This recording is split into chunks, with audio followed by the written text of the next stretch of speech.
Dumela bakulu dinyame tijeni ziye ndadzoka zvekare nhasi muri yeZimbabwe ndine nyaya iri kubudiswa nemukomana uyo muprofita anoitwa Obey Tichafa Mukanairi anongozikana achingoprofita maprophecies mamwe anobudirira mamwe haatombobudirire zvamuchose but nhasi panapa auya nenyaya iri different tingati is controversial prophecy kana kuti chii I'm not sure but nyaya iri kuitika ndeyekuti munhu wese ari kuzviziva kuti kuri kuya SADC muZimbabwe. So SADC 44 summit iri kuda kuitwa manje patakutopinda pana August papa kunenge kuitwa SADC 44 summit. So vanhu pari kufambiswa marumors manje kuti last chance yemaZimbabweans yekuti vakwanise kuti nyaya yavo iya yaAugust ikwanise kunge ichibatsirika. Inyaya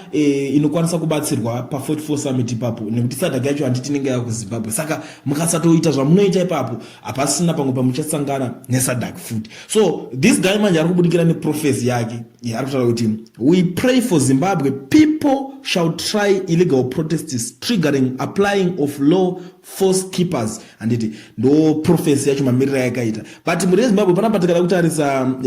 zero ndizuro kune nyaya yakabuda panapa chinzi President Emmerson Mnangagwa has warned that law enforcement agents are prepared to deal with unruly elements working with unfriendly states to disturb peace and security ahead of the 44th SADC summit of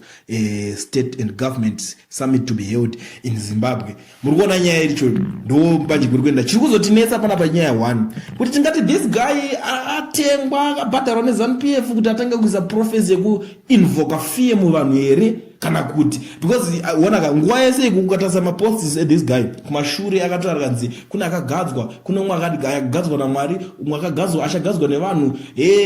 chamisa ndachazova president mugore rakati Mwari vakupa president chinchichi prophecy yaibudikira achitaura nhasi hameno chichiri kuitika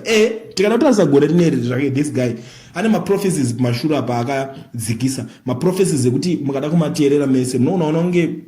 zvinoita kumeka sense pane chimwe chinhu chakabudisa 27 December 2023 achilina maprophecies a2024 mazhinji acho arikutanga ari kuitika zvawo vamwe vanenge vachingoti guesswork tikada kutarisa imwe yaiti South Africa to be gripped with celebrity deaths they shall fall like leaves South African elections shall be interesting and new parties shall make huge impacts in ethical strongholds. Mukada kuzvitarisawo kwakabudikira na MK party yaZuma yakaita zvinorova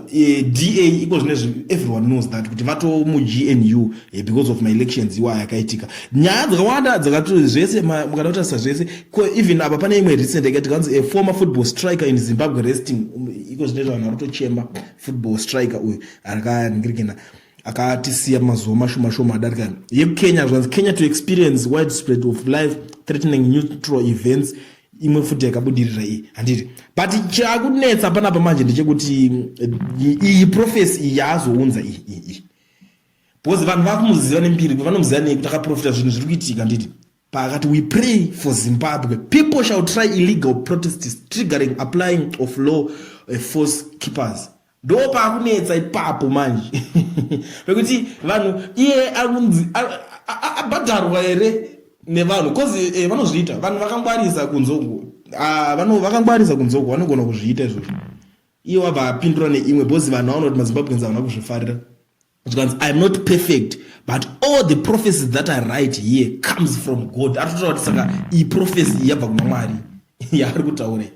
I don't know guys kuti nyaya iyi munoiona sei makada kuitarisa cause iyi nyaya iri too sensitive vanhu havasi kufara kana kutongwa kuri kuitwa neZANU-PF muZimbabwe people are not happy havasi kufara havasi kuzvida ichokwadi haisi secret iyoyo handiti but this guy akambobuda achitanga ari kuside kwevanhu but apa ameno kuti chii toti chii guys ameno munoiona sei prophecy iri panapa iri too sensitive ini nezvangu haina kutondibatawo mushe ndosaka mandoda ndatoya panapa titionesane nemi maZimbabweans. Tell me what you think in the comment section.